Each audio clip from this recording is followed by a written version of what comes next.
సమావేశానికి విచ్చేస్తున్నటువంటి మనం కింద చూస్తున్నటువంటి వెనకాల ధూమానాయక్ స్వచ్ఛంద సంస్థ. వాస్తవానికి చెప్పాలంటే ధూమానాయక్ గారు రాజకీయ జీవితం సుదీర్ఘంగా జరిగింది.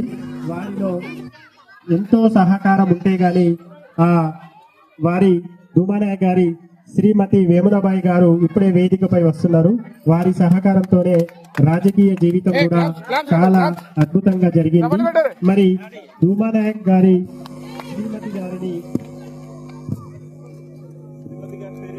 స్వచ్ఛంద సంస్థ, ఆ సంస్థ పేరు మీద, ఆ ట్రస్ట్ పేరు మీద సేవా కార్యక్రమాలు మన గర్జన్పల్లి స్థాయిలో సేవా కార్యక్రమాలు నిర్వహిస్తున్నారు.